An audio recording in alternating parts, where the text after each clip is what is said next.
نحمده ونصلي على رسوله الكريم أما بعد فأعوذ بالله من الشيطان الرجيم بسم الله الرحمن الرحيم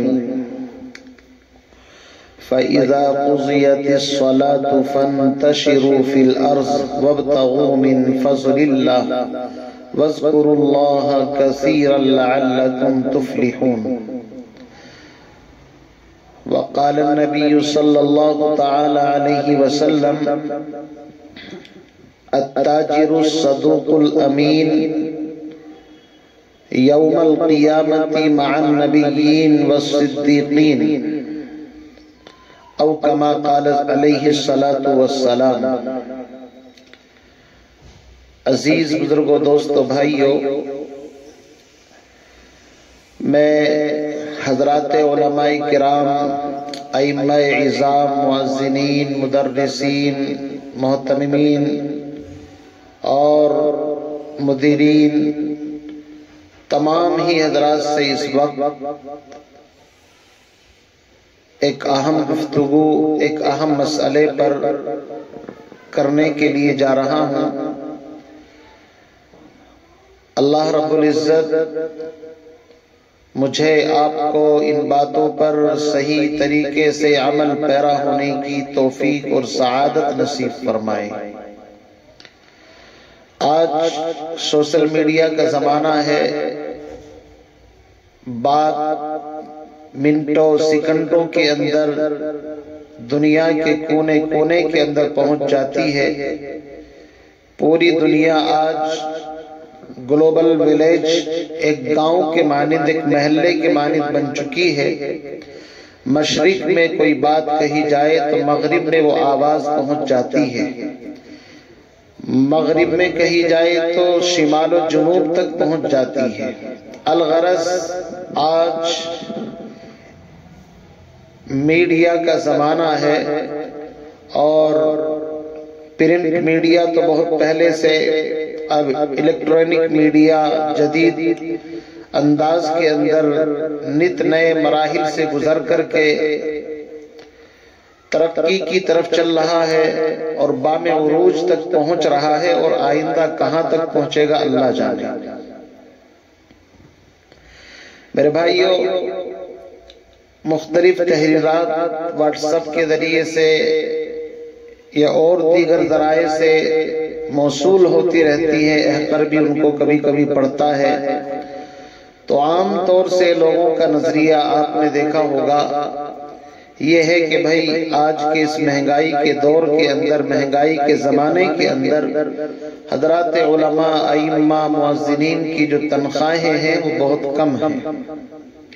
یہ بیچارہ اتنا مظلوم ترین طبقہ ہے کہ مولانا حکیم محمد اختر صاحب کی بات مجھے یاد آ گئی. اللہ حضرت کی قبر پر کروڑوں رحمت نازل فرمائے. حضرت نے لکھا ہے کہ ایک مرتبہ بادشاہ نے اعلان کیا کہ اگر ہمارے ہاتھی کو کوئی آدمی رلا دے تو ہم اس کو انعام دیں گے. اب لوگ آئے، ایک مجمع لگ گیا. ہاتھی کے کان میں لوگ آ کر کے اپنی اپنی پریشانیوں کا تذکرہ کرتے، کوئی کسی ظلم کی داستان سناتا، کوئی کچھ. ہاتھی کے اوپر کوئی فرق نہ پڑتا. بالآخر ایک غریب بیچارہ امام یا مؤذن وہ اس ہاتھی کے پاس آیا اور اس نے ہاتھی کے کان کے اندر کوئی بات کہی. ہاتھی نے جیسے ہی اس بات کو سنا تو اس کی آنکھوں سے آنسو جاری ہو گئے. حضرت نے واقعہ لکھا ہے. لوگوں کو حیرت ہوئی کہ بھائی اس نے اس کے کان میں ایسی کون سی بات بتا دی کہ جس کی وجہ سے اس کی آنکھوں سے بھی آنسو جاری ہو گئے. تو لکھا ہے کہ اس بیچارے نے اپنی تنخواہ کا ذکر کر دیا کہ میری تنخواہ اتنی ہے. اس کو سن کر کے ہاتھی بھی برداشت نہ کر سکا اور غم کی وجہ سے نڈھال ہو گیا اور رونا شروع کر دیا. میرے بھائیو، یہ تو خیر ایک واقعہ ہوا، قصہ ہوا، ایک حکایت ہوئی. حضرت نے بھی اس واقعے کو بیان کر کے شاید اسی طرف اشارہ کیا ہے کہ بھئی اس طبقے کے اوپر خدا را رحم کیا جائے اور ان کو اتنا بے بس اور مجبور نہ کیا جائے کہ جس سے ان کی ضرورتیں بھی پوری نہ ہو سکیں۔ ایک طرف تو یہ تحریر عام طور سے دیکھنے کو ملتی ہے، دوسری طرف بعض لوگ بیچارے اپنے اپنے اعتبار سے مشورے رائے بھی دیتے رہتے ہیں۔ بہرحال سب محترم ہیں اور ہمارے بڑے ہیں، ہر ایک کی الگ الگ انفرادی رائے ہوتی ہے، لیکن اس سلسلے میں ناچیز کے ذہن کے اندر جو چند باتیں ہیں وہ آپ حضرات کے سامنے میں شیئر کر رہا ہوں، پیش کر رہا ہوں، توجہ کے ساتھ آپ سنیں۔ سب سے پہلی بات تو یہ ہے کہ واقعی اس میں کوئی دو رائے نہیں ہے کہ عمومی اعتبار سے الا ماشاءاللہ چند لوگ ایسے ہیں کہ جن کی تنخواہیں معیاری ہیں، اچھی ہیں، اور الحمدللہ ان میں سے ایک ہم بھی ہیں، ہم خامخواہ کہنے لگے، اور بھی بہت سارے حضرات ایسے ہوں گے یقیناً کہ الحمدللہ بہت اچھی الحمدللہ ان کی تنخواہیں ہیں، ان کو تو شکایت کا کوئی حق ہے ہی نہیں، لیکن عمومی بات چل رہی ہے، للأکثر حکم الکل، اکثریت کا جہاں تک تعلق ہے تو واقعی تنخواہوں کا معیار بہت کم ہے اور ان بیچاروں کی ضرورتیں بھی شاید پوری نہیں ہوتی۔ تو اس سلسلے میں ایک بات تو میں عرض کرنا چاہتا ہوں کہ میرے عزیز علماء، ائمہ، مؤذنین، مدرسین، آپ اپنے آپ کو اس قابل بنائیں، اپنے اندر صلاحیت، استعداد پیدا کریں، آپ صف اولا کے اندر علماء کی صف میں پہلی صف کے اندر کھڑے ہونے کے قابل بنیں، تقریر میں، تحریر میں، تفسیر میں، درس میں، بیان میں علمی مہارت اتنی حاصل کریں کہ لوگ آپ کے گرویدہ ہوں، آپ کو پلکوں پر بٹھانے پر مجبور ہو جائیں۔ جب آپ کے اندر الحمدللہ صلاحیت ہوگی اور آپ اس قابل ہوں گے تو ظاہر بات ہے قابلیت انسان کو خود اس کے مقام تک پہنچا دیتی ہے۔ آج بھی صحیح لوگ جو قدرداں ہیں وہ ایسے موجود ہیں الحمدللہ، لیکن ان کی شکایت یہ ہوتی ہے کہ جی جس معیار کا ہمیں آدمی چاہیے اس معیار پر یہ پورے نہیں ہیں۔ اب دیکھو کسی کی آواز اچھی ہے یا نہیں، یہ تو ایک من جانب اللہ مسئلہ ہے، لیکن تعلیم، ایجوکیشن، فن تجوید، اسی طریقے سے الفاظ کی ادائیگی، اسی طریقے سے پڑھنے کا انداز، یہ تو کم از کم انسان صحیح کر سکتا ہے۔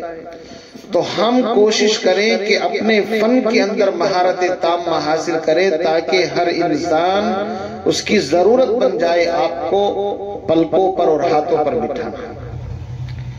دوسری بات یہ ہے علماء، ائمہ، مؤذنین، مدرسین سے درخواست یہ ہے کہ بھائی جب آپ نے دین سیکھا ہے، آپ نے ہندی، انگلش میڈیم، اسکول، ان ساری چیزوں کو چھوڑ کر کے مدرسے کا، دارالعلوم کا اور مدرسے کا اور دینی نظام کا انتخاب اس لیے کیا ہے کہ میرا رب مجھ سے راضی اور خوش ہو جائے۔ ہمیں دنیا میں کوئی اجر نہیں لینا، ہم نبوت کے وارث ہیں، انبیاء کے وارث، العلماء ورثۃ الانبیاء، اور انبیاء علیہ السلام کی شان یہ ہوتی ہے کہ وَمَا سَأَلْتُكُم مِّنْ أَجْرٍ إِنْ أَجْرِيَ إِلَّا عَلَى اللَّهِ، کائنات کی کسی فرد پر ہماری نگاہ نہ ہو، کسی کی جیب پر نگاہ نہ ہو، کسی کی مالداری سے متاثر نہ ہو، کسی کی غربت سے پریشان نہ ہو۔ ہم دین سیکھ رہے ہیں اللہ کی رضا کے لیے، سکھا رہے ہیں اللہ کی رضا کے لیے۔ ہمارا مقصد صرف یہ ہے کہ مسجدیں آباد رہیں، خانقاہیں آباد رہیں، دینی مراکز آباد رہیں۔ ہم نے بادشاہت کے اوپر فقیری کو ترجیح دی ہے، ہم نے مالداری کے مقابلے میں اس پرفتن دور کے اندر اپنے لیے، اپنی اولاد کے لیے یہ بات چنی ہے کہ ہم وارثین انبیاء ہیں۔ ہم کسی قیمت پر یہ برداشت نہیں کر سکتے کہ ہمارا دین، ہمارا مذہب، ہماری پہچان، ہمارا تشخص، ہماری شناخت مٹ جائے، ختم ہو جائے۔ چاہے ہمیں اس کے لیے بوریوں بستروں کے اوپر بیٹھ کر کے کام کرنا پڑے، چاہے ہمارے سروں پر چھت ہو نہ ہو، ہمارے نیچے گاڑی ہو نہ ہو، ہمیں اس کی کوئی پرواہ نہیں، اس لیے کہ اس کا اجر ہمیں اللہ سے لینا ہے۔ جب آپ حضرات کی یہ نظر ہوگی تو پھر شکوے شکایت نہیں ہوں گے۔ یہ دوسری بات ذہن کے اندر رکھنی چاہیے، اس لیے کہ اس دین کی کوئی اجرت اور اس کی صحیح قیمت کوئی ادا نہیں کر سکتا۔ آپ بہت اونچا کام کر رہے ہیں، آپ وہ کام کر رہے ہیں کہ جو ہر بندہ نہیں کر سکتا۔ اللہ نے آپ کو چنا ہے، اللہ یستفی، اللہ جس کو چاہتا ہے چنتا ہے اپنے دین کی محنت کے لیے۔ آپ مشن نبوت، کار نبوت کو نہج نبوت کے اوپر کر رہے ہیں۔ حقیقت میں اگر کہا جائے کہ آپ انبیاء علیہم السلام والا کام کر رہے ہیں، تمام انبیاء معلم تھے۔ اللہ کے نبی نے فرمایا انما بعثت معلما، اللہ نے مجھے تو معلم بنا کر کے بھیجا ہے۔ آپ خوش ہو جائیے کہ آپ 1,24,000 نبیوں کی سنت، اس اہم سنت کو زندہ کر رہے ہیں۔ پیغمبر علیہ السلام نے پوری زندگی منصب امامت کو سنبھالا ہے، اللہ یا کہ آپ سفر میں ہوتے، غزوات میں جاتے تو کسی کو اپنا نائب بنا کر کے جاتے۔ اگر آپ امامت کے عہدے پر ہیں، خدا کی قسم معمولی نہ سمجھیں۔ یہ دولت، یہ مقام، یہ مرتبہ انبیاء علیہ السلام کے کاموں میں سب سے اہم کام ہے۔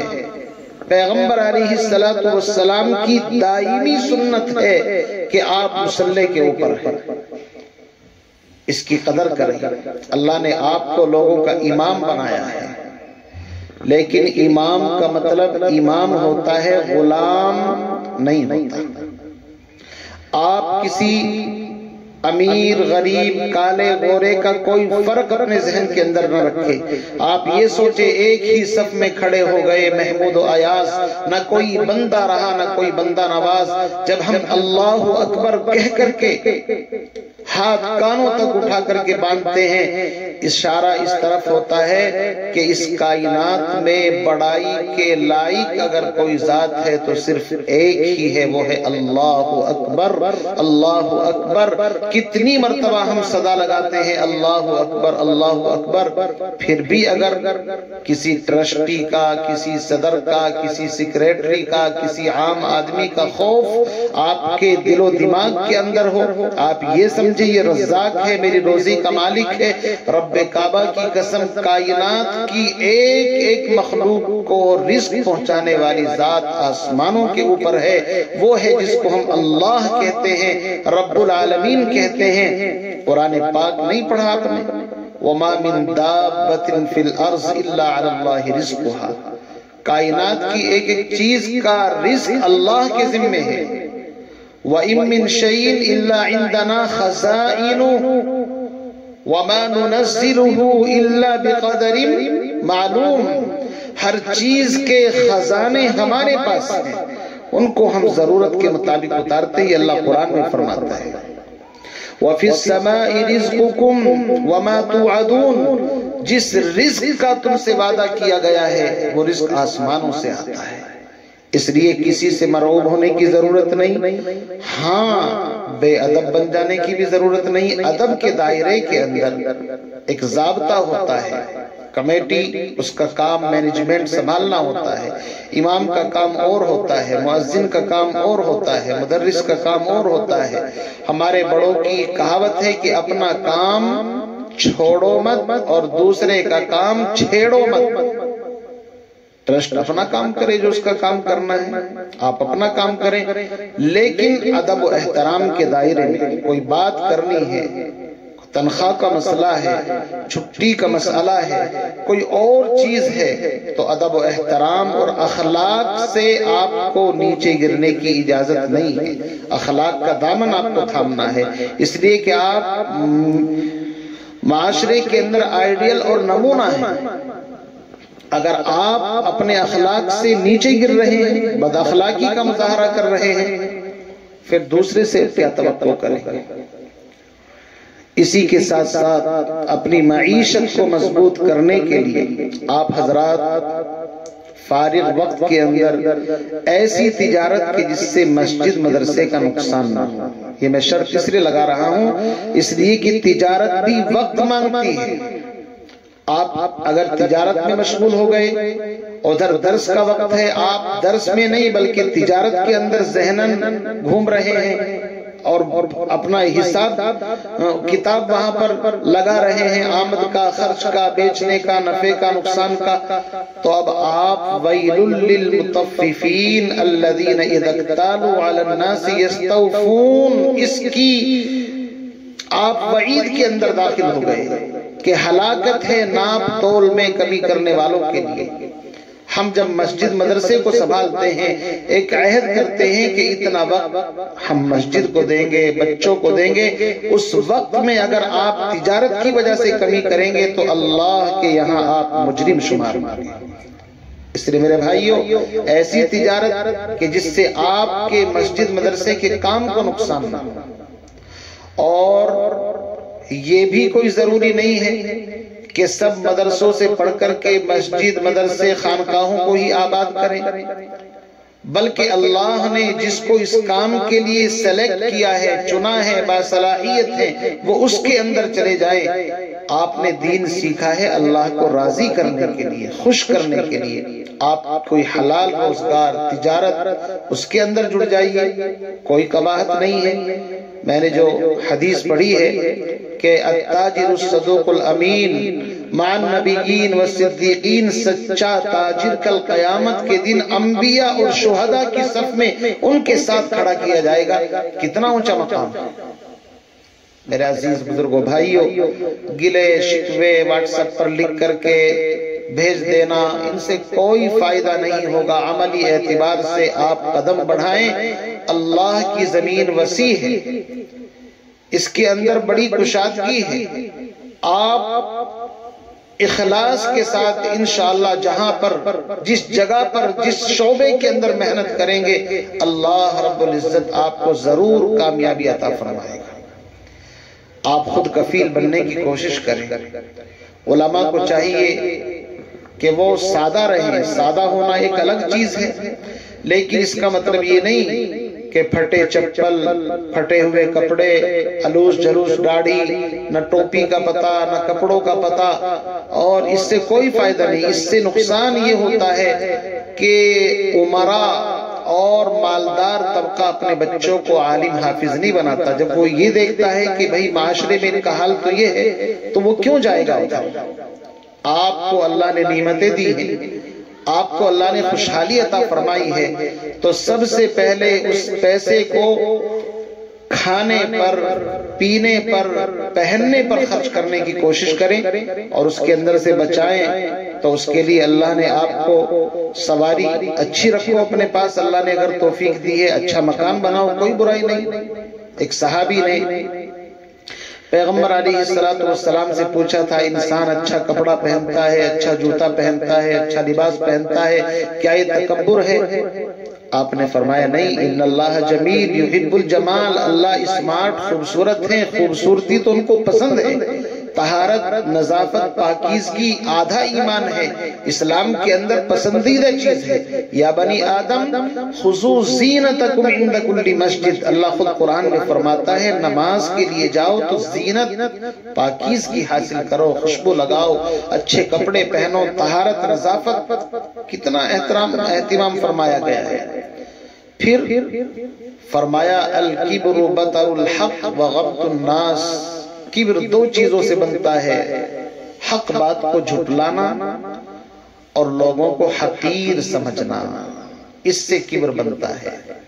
اس لیے اللہ نے آپ کو اگر نوازا ہے اچھی سواری ہونی چاہیے. پیغمبر علیہ السلام کے پاس اونٹ بھی تھے، اس زمانے کی بہترین عمدہ سواری گھوڑے بھی تھے، اور بھی دیگر چیزیں تھی. تو یہ کوئی دین کا حصہ نہیں ہے کمزور رہنا یا کمزور دکھنا. نہیں ہے، جرم ضعیفی کی سزا مرگ مفاجات. یاد رکھنا. علامہ اقبال رحمۃ اللہ علیہ نے ایک شعر کہا ہے کہ کہتے ہیں کبھی گوشت نہ کھاتا تھا معری، پھل پھول پہ کرتا تھا ہمیشہ گزر اوقات۔ ایک دوست نے بھونا ہوا تیتر اسے بھیجا، شاید کہ وہ شاطر اسی تدبیر سے ہو مات۔ یہ خانے تر و تازہ معری نے جو دیکھا، کہنے لگا وہ صاحب غفران الرسومات۔ اب دیکھیے غفران الرسومات کیا کہہ رہا ہے، اے مرغ کے بیچارہ ذرا یہ تو بتا تو کیا جرم ہے تیرا کہ ہے یہ جس کی مکافات، افسوس صد افسوس کے شاہین نہ بنا تو۔ اللہ کے بندے اس پرندے کو کہہ کر کے وہ شاعر کہتا اگر تو شاہین بنتا، تجھے ہمت دی تھی تو پہاڑوں سے اونچا ہو سکتا تھا، اڑ سکتا تھا، شکاری کا تیر تجھ تک نہ پہنچتا، اور تو کباب بن کر کے میرے سامنے نہ آتا۔ لگتا ہے کہ تو نے کمزوری دکھائی، تو نے اڑنے کی کوشش نہیں کی، تو ہمت ہار گیا، جس کا نتیجہ یہ ہے کہ تو آج دسترخوان پر میرے سامنے پڑا پڑا ہے۔ افسوس صد افسوس کہ شاہی نہ بنا تو، دیکھے نہ تیری آنکھ نے قدرت کے نشانات، اور تقدیر کے قاضی کا یہ فتویٰ ہے ازل سے، ہے جرم ضعیفی کی سزا مرگ مفاجات۔ کمزور رہنا معاشرے کے اندر، اپنے آپ کو یہ دکھانا کہ جی میری تنخواہ کم ہے، میں اس میں گزارا کر لوں گا، یہ ہے وہ، یہ بھی کوئی دین کا حصہ نہیں۔ اللہ کا شکر ادا کریں، کوشش کریں اس غربت کے جال کو توڑ کر کے اللہ خوشحالی کی زندگی عطا فرمائے۔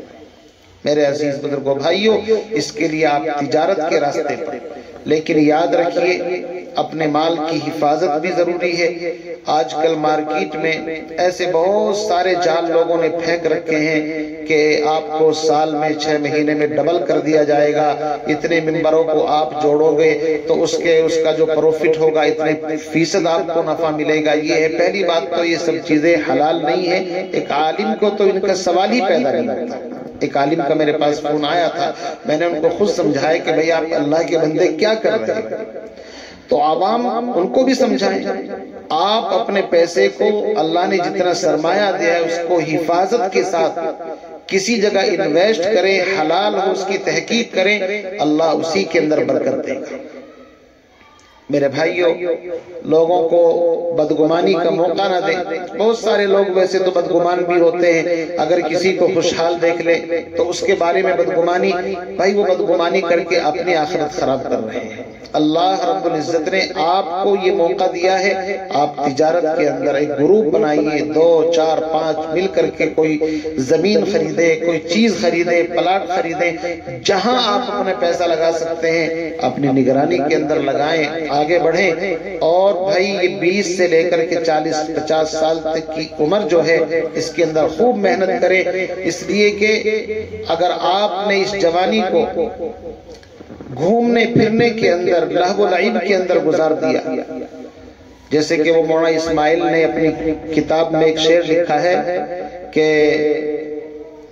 ایک کبوتر دوسرے کبوتر سے کہتا ہے نا کہ وہ شعر اس وقت ذہن سے نکل گیا ہے۔ مولانا اسماعیل صاحب نے اپنی کتاب میں بہت اچھے سے اس کو لکھا ہے، سیر کر دنیا کی غافل زندگانی پھر کہاں۔ ہاں یہ شعر ہے، سیر کر دنیا کی غافل زندگانی پھر کہاں، اور زندگی اگر کچھ رہی تو نوجوانی پھر کہاں۔ وہ اس کو کہہ رہا تھا، سمجھا رہا تھا، اور پھر اسی میں اب وہ پڑھ سکتے ہیں کہ جو گھومتا رہا تھا، سیر کرنے نکلا تھا، اس کا کیا انجام ہوا۔ اس لیے میرے بھائیوں اپنے وقت کی قدر کریں، الوقت اسمن من الذهب۔ آپ علماء ہیں، قوم کا قیمتی سرمایہ ہیں، احساس کمتری سے باہر نکلے اور اللہ رب العزت آپ کو خوشحال زندگی عطا فرمائے۔ اور میرے لیے بھی دعا کریں، اپنے لیے بھی، پورے معاشرے کے اوپر نظر بھی رکھیں، امت کو بھی سمجھانے کی کوشش کریں۔